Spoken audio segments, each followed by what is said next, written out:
كما باركت على إبراهيم وعلى آل إبراهيم إنك حميد مجيد.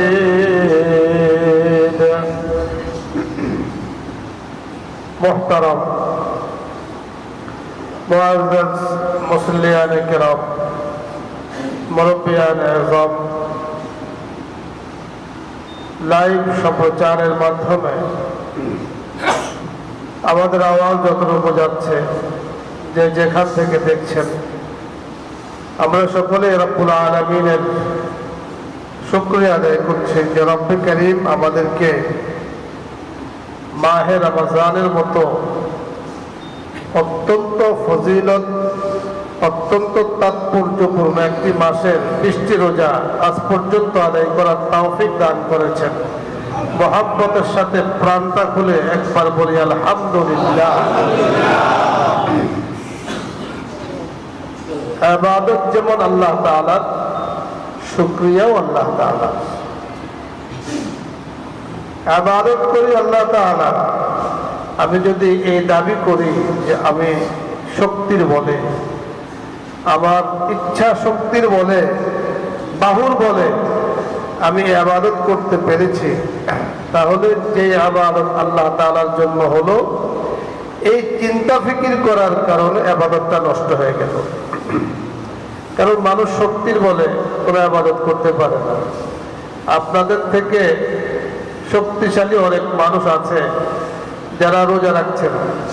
আমাদের থেকে অনেক সবল ব্যক্তি আছে যারা রোজা রাখতেছে না। আর এই যে বয়স্ক মানুষ নিজেরাই চলতে পারেন না কিন্তু রোজা ভাঙতেছেন না, নিজেরাই চলতে পারেন না কিন্তু মসজিদে জামাত তরফ করছেন না, নিজেরাই চলতে পারেন না, তারাবির নামাজ, লম্বা নামাজ পড়তে হয়, তারাবির নামাজ আপনি মিস করছেন না। এগুলো সব কার তৌফিকে, কার শক্তিতে? জোরে কার? এ সাআদাত বাজরে বেজোরিস, এ সাআদাত বাজরে বেজোরিস, তানা বখশদ খোদায়ে বখশন্দারা। আল্লামা শেখ সাদি রহমতুল্লাহ আলাইহি বলেন, মানুষ বাহুর বলে কিছুই করতে পারে না যদি আল্লাহ পাকে শক্তি না হয়।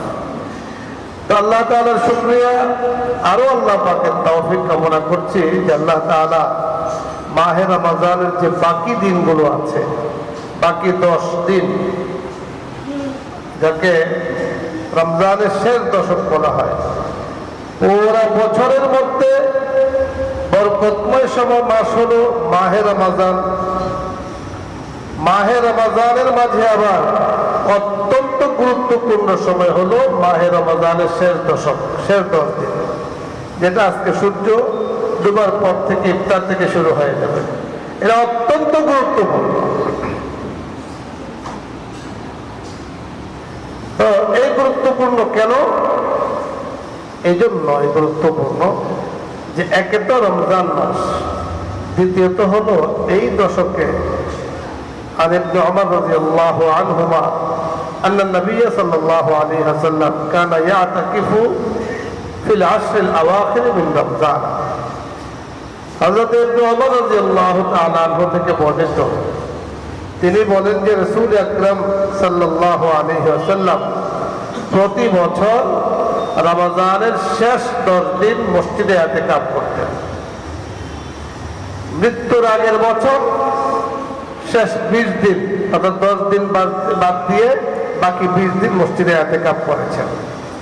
তাহলে এই 10 দিনের ফজিলত রহমতে আলম সাল্লাল্লাহু আলাইহি ওয়াসাল্লাম মসজিদে ইতিকাফ করেছেন। আর তিনিও ইতিকাফ করেছেন যেহেতু মাহে রমজান, তিনিও ইতিকাফ করেছেন যেহেতু মাহে রমজানের শেষ দশকের যে কোনো বেজোড় রাত্রিতে লাইলাতুল কদর হতে পারে। সুবহানাল্লাহ। এখন চিন্তা করে দেখেন, যেহেতু ইতিকাফের সময় পুরা 10 দিন, সুন্নতে মুআক্কাদায়ে কিফায়া বলা হয়েছে ইতিকাফকে। যাদের সময় আছে, সুযোগ আছে, সকল কিছু আছে, অলসতা প্রদর্শন করে এই ফজিলত থেকে যারা বঞ্চিত থাকেন, নিঃসন্দেহে তারা মাহরুম। আর ইতিকাফের ফজিলত কি? সবচেয়ে বড় ফজিলত হলো যে লাইলাতুল কদরের মতো বড় এক বড়, কত বড়? 83 বছর 3 মাস একাধারে কোনো ব্যক্তি একেবারে বিনা আরামে, বিনা অন্য কোনো কাজ বেঁচে রেখে একেবারে যদি 83 বছর মানুষ ইবাদত করে, এই ইবাদতের যে সওয়াব এক লাইলাতুল কদর পায়া ইবাদত করলে তার থেকে বেশি সওয়াব আল্লাহ তাআলা দান করেন। কারণ আল্লাহ তাআলা বলেছেন খায়রুম মিন আলফি শাহর, আলফে শাহর 1000 মাস ইবাদত করার হিসাব করলে দেখা যায় 83 বছর 4 মাস হয়। 83 বছর 4 মাস ক্রমাগত ইবাদত করা আমাদের কারো পক্ষে সম্ভব? 83 বছর পর্যন্ত তো হায়াতই পাওয়া যায়। 70 গেলে দেখা যায় বলে যে হুজুর শেষ। বলে কি অনেক বয়স? কত বয়স? 70 বছর। আর 70 বছর তো আগের জমানার মানুষের কাছে শৈশবকাল ছিল। 70 বছর আগের জমানার মানুষের মুসলমানি করতে 80 বছর। এখন 70 বছর হয়ে গেলে দাঁত পড়ে যায়, মাথা কটকট করে, মাথা ব্যথা করে, শেষ। কি অনেক বছর রোজা রাখতে পারবো না, কেন? বয়স বেশি। কত? 70 বছর। 70 বছর 75 বছর হায়াতে পাওয়া যায়, আর এক রাত্রিতে ইবাদত করলে 83 বছরের সওয়াব আল্লাহ তাআলা দান করেন। আর এটা অনেকটা নিশ্চিত হয় বেজর রাত্রিতে লাইলাতুল কদরকে পাইয়া ইবাদত করলে। 27 আমরা অনেকে বলে 27 নামাজের রাত্র, আমাদের খুব প্রশ্ন করেন যে 27 নামাজের রাত্র, হ্যাঁ এটা কবে? এই সে জিজ্ঞেস করে। নামাজের রাত্র তো ডেলি, 27 আবার নামাজের রাত্র কেমন? ডেলি তো রমজানের, সারা রমজানে তো 27।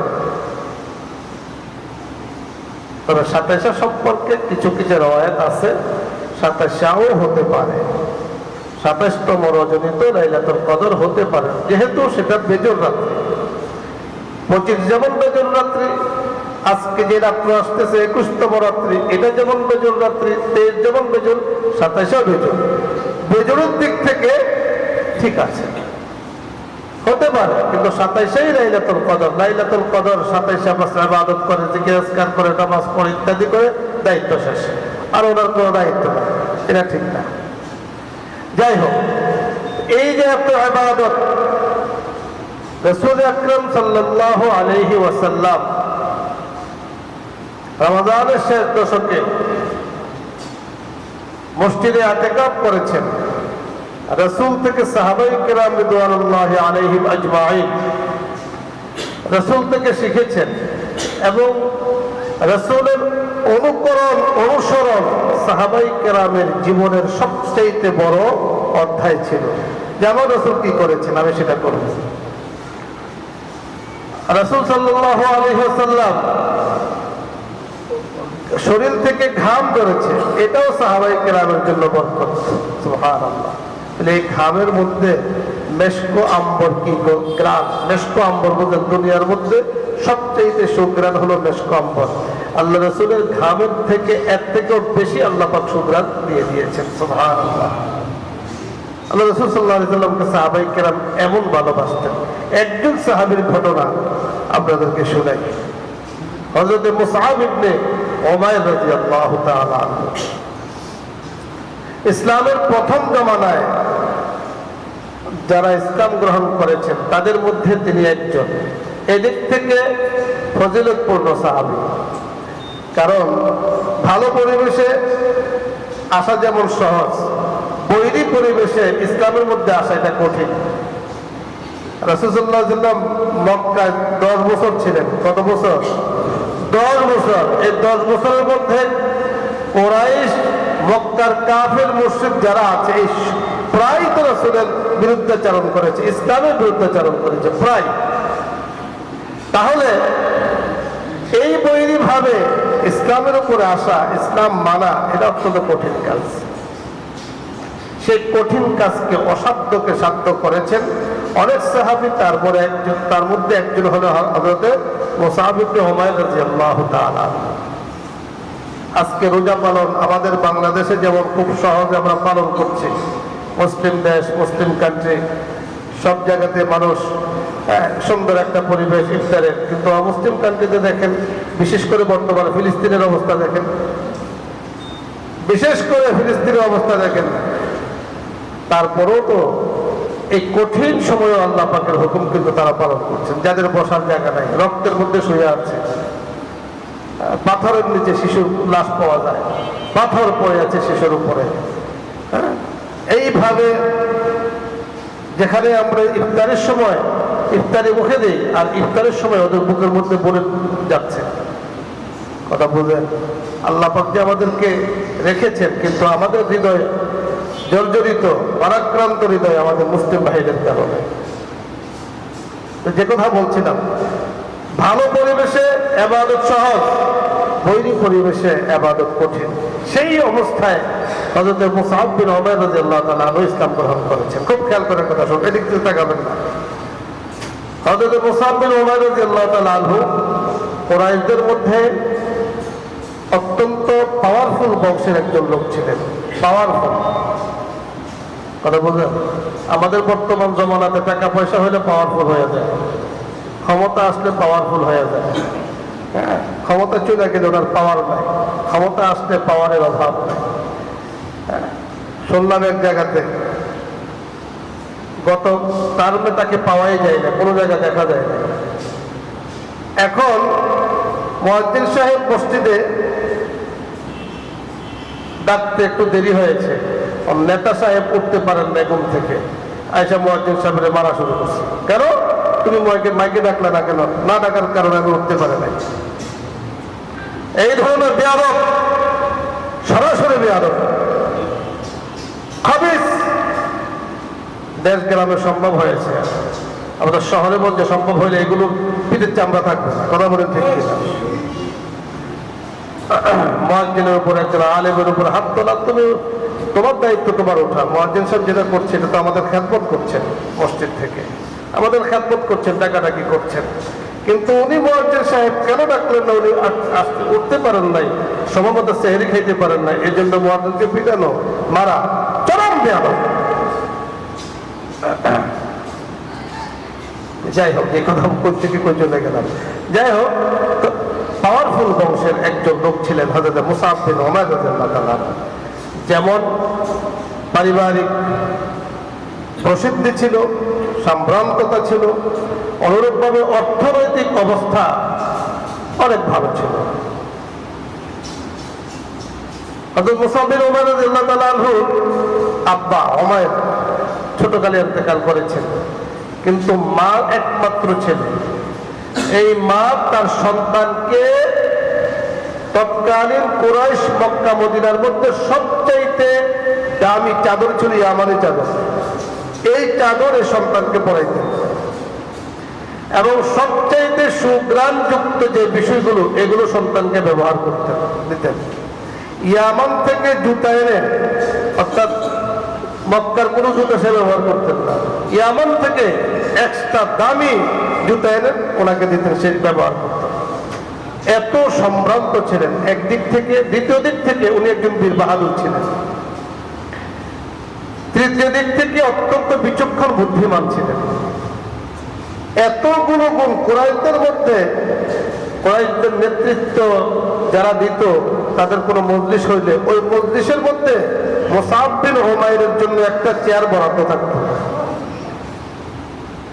এমন কোনো মজলিস হইতো না, এমন কোনো বৈঠক বসতো না যে বৈঠকের মধ্যে মুসআব বিন উমাইরের স্থান ছিল না, এত পাওয়ারফুল ছিলেন।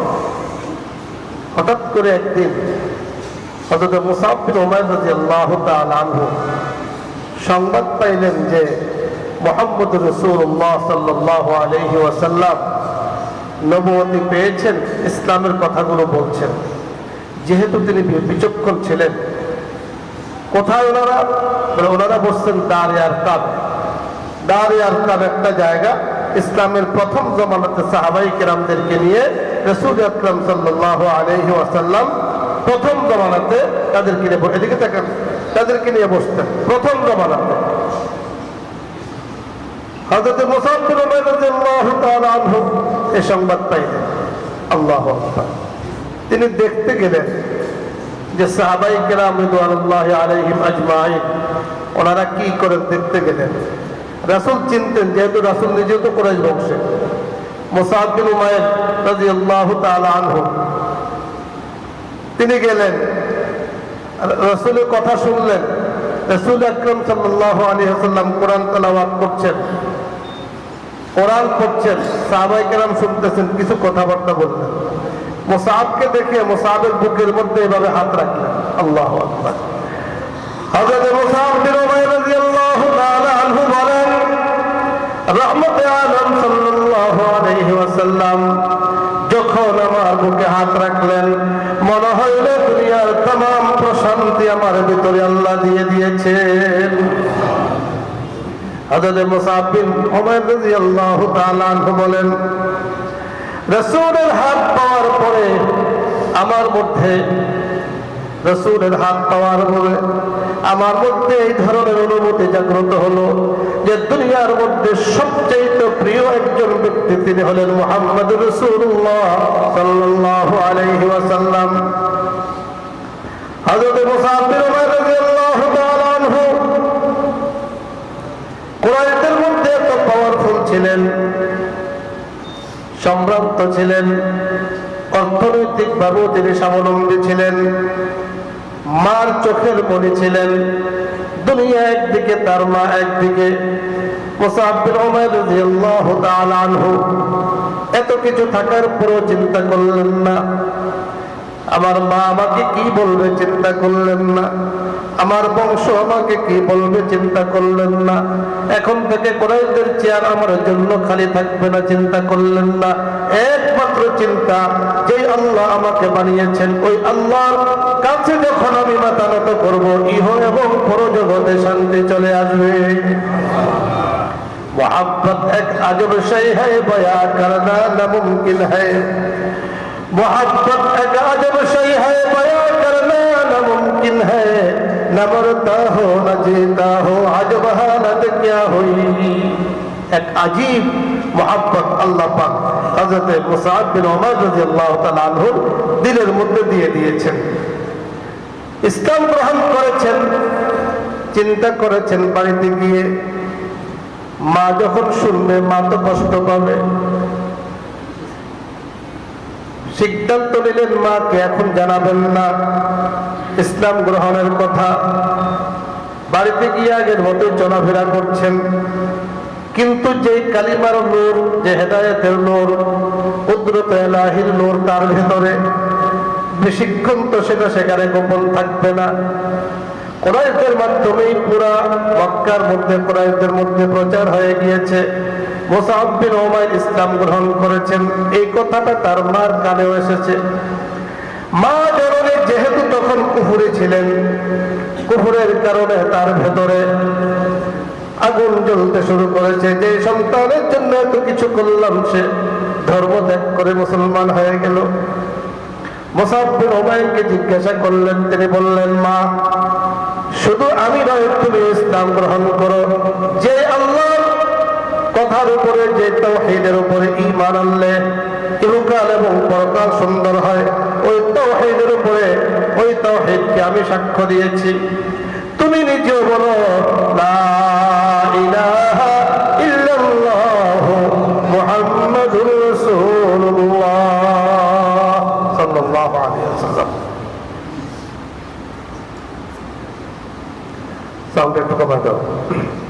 মাকে দাওয়াত দিয়েছে ইসলাম গ্রহণ করা।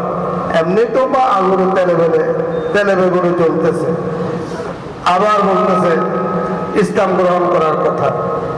এটা কঠিন একটা, মার জন্য বিশাল তুফান, কঠিন তুফান। সন্তান বলতেছে কি? মুসআব বিন উমাইর রাদিয়াল্লাহু তাআলা আনহুর ব্যাপারে মা সিদ্ধান্ত নিলেন, কঠিন সিদ্ধান্ত। কি? যে আজ থেকে তোমার বাহিরে যাওয়া নিষেধ, বাহিরে যাওয়া না। এবং 15-20 জন তাগড়া নৌজওয়ান শক্তিশালী ব্যক্তিকে দারোয়ান ঠিক করলেন, গার্ড ঠিক করলেন, যাতে সে বাহিরে যেতে না পারে। দীর্ঘদিন পর্যন্ত তাকে আবদ্ধ করে রেখেছে। ওনার ওনাকে আবদ্ধ করা যাবে, কিন্তু দেহের ভিতরে কলমের ভিতরে যেই হেদায়েতের নূর আল্লাহ পাক জ্বালায় দিয়েছেন সেটাতে কেউ বন্ধ করতে পারবে না। সেটার মালিক তো রব্বুল আলামিন। উনি ওখানে বসে ইবাদত করছেন। তখন মুসলমানদের খুব দুর্দিন ছিল। চিন্তা করলেন যে অবস্থা আরবে, এলাকায় তো থাকা যাবে না। খবর পাইলেন সাহাবাই কেরামের বিশাল এক জামাত আবিসিনিয়ায় যাচ্ছে, বাদশাহ নাজ্জাশীর আশ্রয় তারা থাকবে। এই সংবাদ পাইলেন। সংবাদ পাইয়া যাবেন কিভাবে? গাছটা তো ওনাকে পাহারা দেয়, যাবেন কিভাবে? কোনোভাবেই তো তাদের চোখ পাখি দেওয়া যায় না। কিন্তু মা তো বন্দি করছে আল্লাহ পাকের ফয়সালা। আল্লাহ কিসে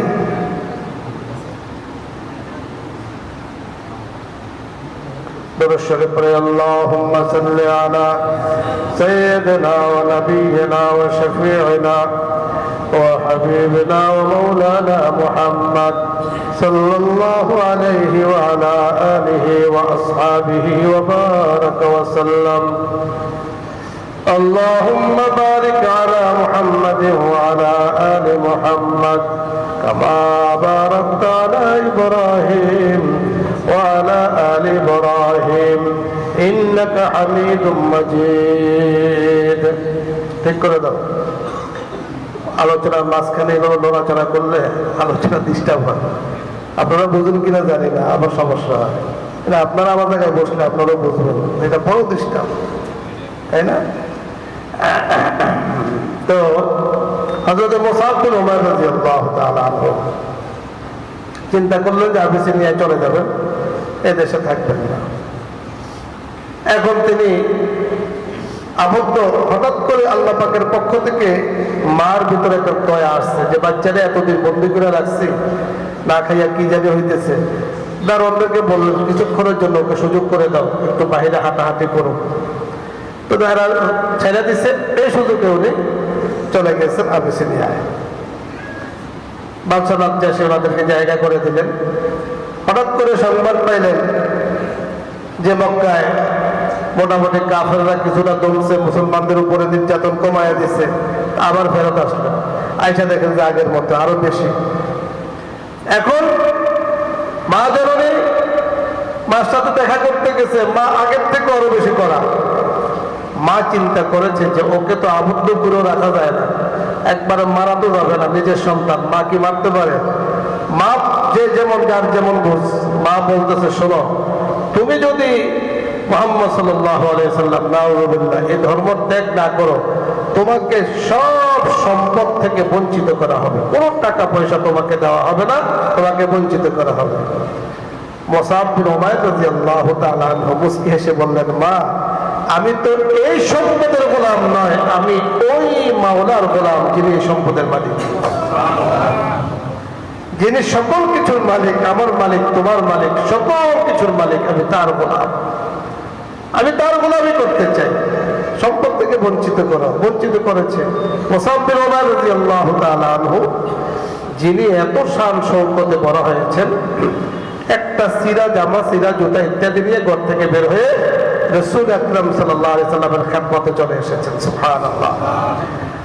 হযরত মুসআব বিন উমাইর রাদিয়াল্লাহু তাআলা আনহু মক্কায় ছিলেন, রহমতে আলম মদিনায় এসেছেন হিজরত করে। তিনিও হিজরত করে মদিনায় এসেছেন। অত্যন্ত বীর বাহাদুর একজন সাহাবী ছিলেন। মদিনায় ইসলামের কাজ করছেন, ইসলামের দাওয়াত দিচ্ছেন, ইসলামের খেদমত করছেন। বদরের যুদ্ধ হয়ে গেল, এরপরে উহুদের যুদ্ধ। রাসূল আকরাম সাল্লাল্লাহু আলাইহি ওয়াসাল্লামের চতুর্পাশে সাহাবায়ে কেরাম ছিলেন, অনেকে শাহাদাত বরণ করেছেন। সর্বশেষ এই সাহাবী শাহাদাত বরণ করেছেন, তিনি হলেন হযরত মুসআব বিন উমাইর রাদিয়াল্লাহু তাআলা আনহু। হযরত মুসআব বিন উমাইর যে সাহাবীর হাতে রাসূলের হাতে পতাকা ছিল, ইসলামের পতাকা, কোনোভাবে হযরত মুসআব ওনার হাতে গিয়েছেন। রাসূল আকরাম সাল্লাল্লাহু আলাইহি ওয়াসাল্লাম সম্পর্কে শয়তান ঘোষণা দিয়ে দিয়েছেন যে মুহাম্মদুর রাসূলুল্লাহ সাল্লাল্লাহু আলাইহি ওয়াসাল্লাম নাউযুবিল্লাহ নাই। মিথ্যা সংবাদ প্রচার করে দিয়েছে শয়তান। মুসআব বিন উমাইর চিৎকার মেরে বলেছেন, মিথ্যা কথা, আল্লাহ রাসূল জীবিত আছেন। ইসলামের পতাকা ওনার হাতে নিয়ে উঁচু করে রেখেছেন। ইসলামের ঝান্ডা নিচু হতে পারে না, কথা বলেন ঠিক কিনা?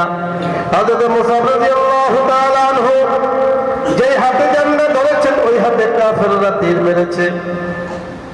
ইসলামের পতাকাকে অপর হাতে নিয়েছে, অপর হাতে তীর মেরে সেই হাত ধ্বংস করে দিয়েছে।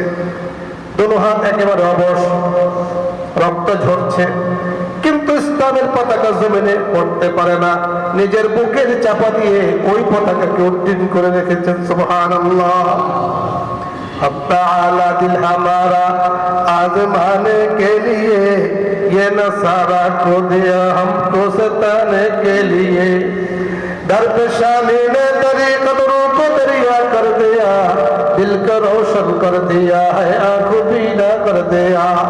खुद ना तेरा पर औरों की हादी बन गए, क्या नजर थे जिसने मखलूक को मसीहा कर दिया।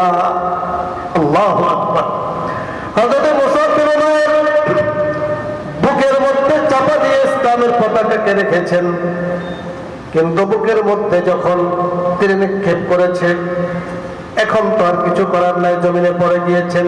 কিন্তু রব্বে কারীম ইসলামের পতাকাকে জমিনে পড়তে দেন নাই। আল্লাহ পাক কুদরতিভাবে ফেরেশতাদের দ্বারা পতাকাকে উঁচু করে রেখেছেন। সুবহানাল্লাহ। ইসলামের জন্য সাহাবায়ে কেরাম এইভাবে মেহনত করেছেন। ইসলামের যখন ডাক এসেছে, কোনোভাবে দুনিয়ার সম্পদের দিকে তাকান নাই, দুনিয়ার ক্ষমতা চলে যাক এদিকে তাকান নাই, বাড়ি গাড়ি নারী সব শেষ, কিন্তু আমার ইসলাম আমার আগে, ইসলাম আমার সব কিছু। যেই পর্যন্ত ও মুসলমান তোমার ভেতরে এই ধারণা না আসবে, নিজের রক্ত থেকে নিজের জীবন থেকে ইসলামকে বেশি মহব্বত না করবে, এই পর্যন্ত তুমি কখনো প্রকৃত মুসলমান হতে পারবে না, সম্ভব নয়। কথা বলেন ঠিক কিনা? মুসলমান তো তাকেই বলা হয় মুওয়াহ্হিদ জিদার পা ইয়াজিরি দারাস, একাত্মবাদে বিশ্বাসী তাকে বলা হয়, চাই তার গর্দানে তলোয়ার থাকুক আর বুকের মধ্যে বুলেট থাকুক, অক্ষর তাওহীদের পথ থেকে তাকে কেউ কখনো সরাতে পারবে না। কারা কারা প্রস্তুত আছে? হাত তুলে আল্লাহকে রেখে দেন। আল্লাহু আকবার। বড় বারাক্রান্ত হৃদয় আজকে ফিলিস্তিনের মজলুম মুসলমানদের দিকে তাকালে চোখের পানি ধরে রাখা যায় না, কিন্তু তাওহীদের উপরে তারা অটল আছে। আমাদের আফসোস, আমরা এদেশে বাস করি, সকলেই মনে করি আমার উপরে আক্রমণ তো না। আরে মুসলমান তো সকলেই এক ভাই, একই দেহ, এক জায়গায় আক্রান্ত হবে, অন্য জায়গায় ব্যথিত হবে। তোমার মধ্যে যদি ব্যথা না আসে, তুমি মুসলমান হতে পারো নাই, প্রকৃত ইনসান হতে পারো নাই। কথা বলেন ঠিক কিনা? হযরত মুসআব বিন উমাইর রাদিয়াল্লাহু তাআলা আনহু শাহাদাত বরণ করেছেন রাহমাতে আলম সাল্লাল্লাহু আলাইহি ওয়াসাল্লাম। যুদ্ধের পরে মুসলমানদের কে কোথায় শাহাদাত বরণ করেছেন দেখতে গিয়েছেন, এক এক করে দেখেছেন। যখন মুসআবের উপরে নজর পড়েছে, শুয়ে আছেন, নিচের অংশ কাপড়, উপরে কাপড় নাই। রাসূলের চোখের পানিগুলো ছেড়ে দিয়েছেন। যেই মুসআবের কাপড়ের কোনো অভাব ছিল না, আজকে মুসআব শাহাদাত বরণ করেছে, কিন্তু কাফনের মতো, তাকে দাফন করার মতো কোনো কাফন পাওয়া যাচ্ছে না। রাসূল বলেছেন, ও সুহাদায়ে কেরাম, ও সাহাবায়ে কেরাম, শুনে রাখো, আজকে যারা এখানে শাহাদাত বরণ করেছে এরা হলো শহীদ, নিঃসন্দেহে এরা জান্নাতি। হযরত হামজা রাদিয়াল্লাহু তাআলা আনহু, ওই ঘটনা, ওনাকে কাফন দেওয়ার মতো, দাফন করার মতো কাফন ছিল না, ঘাস দিয়ে পাতা দিয়ে কাফন বানানো হয়েছে। হযরত মুসআব বিন উমাইর রাদিয়াল্লাহু তাআলা আনহু বুক পর্যন্ত কাপড় ছিল, উপরে কাপড় ছিল না। রাসূল বলেন, ইসখির একটা ঘাস দিল, ওই ঘাস দিয়ে তার মাথাটা ঢেকে দাও। রাসূলের কোন সাহাবীর জন্য যদি ওই সময় চোখের পানি পড়ে, ওই চোখের পানি মুসআবের জন্য আল্লাহ তাআলা ফেলে দিয়েছে। সুবহানাল্লাহ। হলো বললাম, ইসলামের জন্য দুনিয়া ত্যাগ করেছেন, ইসলামের জন্য সম্পদ ত্যাগ করেছেন, ইসলামের জন্য ক্ষমতা ত্যাগ করেছেন, ইসলামের জন্য প্রভাব ত্যাগ করেছেন। আল্লাহ পাক পুরস্কার জান্নাত দিয়ে দিয়েছেন। এই জান্নাতে যাবেন তো ইনশাআল্লাহ? ইনশাআল্লাহ। এই জন্য ভাই মুহতারাম হাজিরিন, আমাদের রমজান মাস কথা একটু বেশি হয়ে যাচ্ছে। আমাদের খারাপ লাগতেছে না তো আপনাদের? থাকবেন তো আসর পর্যন্ত? না খাউন দাউন নাই, অসুবিধা কি? আমাদের মা বোন যারা আছে, আমাদের অনেকেই লাইভ দেখছেন, এতেকাফের জন্য অনেকে নিয়ত করেছেন। ইতিমধ্যে আমার কাছে খবর এসেছে, আপনারাও নির্দিষ্ট জায়গাতে নামাজের নিয়তে এতেকাফ করবেন, কোনো সমস্যা নাই।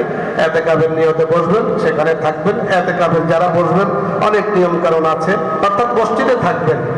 প্রয়োজন ছাড়া বাইরে দেওয়া যাবে না, প্রয়োজন ছাড়া কথা বলা যাবে না, নিষ্প্রয়োজনীয় কাজ ত্যাগ করে দিতে হবে। এই হলো মোটামুটি এতেকাফের কাজ। আল্লাহ রাব্বুল কারীম আমাদেরকে তৌফিক দান করেন, আল্লাহ তাআলা আমাদেরকে বুঝার তৌফিক দান করেন। একটি বিষয়, আজকে আলহামদুলিল্লাহ মাহে রমাদান চলে যাচ্ছে। এই রমাদান আগামী বছর পাবেন, কোনো গ্যারান্টি আছে? একজন বলেন যে হুজুর আগামী বছর আমি রমজান পাইয়া তেলাওয়াতও বেশি করব, গানও বেশি করব, জিকিরও বেশি করব, এতেকাফও বসে থাকবো, লাইলাতুল কদর পাইয়া যাবো। একজন পাবেন? আছেন একজন? একজনও নেই। তাহলে কিসের জন্য হায়াতকে মায়া করি, জীবনকে মায়া করি? আমার কথা বুঝেন, কেন আমরা এই জীবনকে মায়া করি? যারে যে জীবন আল্লাহ পাকের দেওয়া, যে জীবন আল্লাহ পাকের জন্য যখনই সংবাদ আসবেন, দিনের জন্য যখনই যেই ব্যাপারে ডাক আসে, সারা দেব তো ইনশাআল্লাহ। ইনশাআল্লাহ সারা দেব। আজকে আলহামদুলিল্লাহ মাহে রমাদান শেষ হয়ে যাচ্ছে। এই মসজিদের জন্য আপনারা সব সময়, আমি যখন আলহামদুলিল্লাহ এটা বুকে হাত দিয়ে বলতে পারি, যখন মসজিদের জন্য যেই প্রয়োজন আপনাদের কাছে বলেছি, আলহামদুলিল্লাহ ছোট থেকে বড় পর্যন্ত, ভ্যান গাড়ি চালায়, দিন মজুর, এরাও বলিষ্ঠভাবে সাড়া দিয়েছেন আলহামদুলিল্লাহ। তো রমাদানের আগে আপনাদের কাছে চেয়েছিলাম, বলেছিলাম যে মসজিদের কিছু অর্থ দরকার, প্রয়োজন। একটা বাথরুম আপনারা দিয়েছেন অল্প সময়ের মধ্যে, আলহামদুলিল্লাহ বাইরে সুন্দর একটা পরিবেশ হয়ে গিয়েছে। এখন মসজিদের জন্য, মসজিদ স্টাফ বেড়েছে রমজানে, স্টাফদের জন্য বিশাল এক খরচ, বোনাস দেওয়া হয়। সারা দুনিয়াতে যেটা আছে সব জায়গায় আছে বোনাসের সিস্টেম, এই বোনাসের দেওয়া হয়। এবারে আমাদের সেখানে এসে বললেন যে হুজুর এবারে তো আমাদের অবস্থা খুব খারাপ, আপনি যদি সহযোগিতা না করেন, কিছু না বলেন, তাহলে আমাদের তো, আমরা যে সম্মান, যে ইচ্ছা করেছি, গত বছর 1,30,000 টাকা করছে, এবারে তো তার দ্বারে কাছেও নাই। একটু ভাইদেরকে বলেন। আপনাদের কাছে এই আবেদন পেশ করলাম, নিবেদন পেশ করলাম যে মসজিদের আমরা অন্যান্য যেভাবে কালেকশন করে দান করি, ঠিক আজকে মসজিদের স্টাফদের জন্য ঈদ বোনাস হিসাবে যার যতটুকু আছে দান করেন। চেষ্টা করবেন সকলে শরীর থাকার জন্য। আমাদের সেক্রেটারি সাহেব যাচ্ছেন, জয়েন্ট সেক্রেটারি যারা মারিফ হোসেন রতন সাহেব যাচ্ছেন, ওপরে যারা আছি, আমরা মেহরবানি করে সকলে শরীর থাকি। আপনি নগদে পারেন, অথবা আজকে না হয় বাকিতে লেখায় দিতে পারেন, কোনো সমস্যা নেই। ইচ্ছা করলে আমার হাতও দিয়ে দিতে পারেন, যে হুজুরের হাতে দেবো, তাও পারেন, অসুবিধা নেই। জলদি জলদি, খুব অল্প সময়ের মধ্যে। নগদগুলো লেখা দরকার নেই, বাকিগুলো লেখেন, তাহলে অল্প সময় হয়ে যাবে। উপরে যারা দায়িত্বশীল আছেন, আমাদের মসজিদের খাদেম কমিটির সদস্য যারা আছেন, মেহরবানি করে আপনারাও শরীর থাকেন।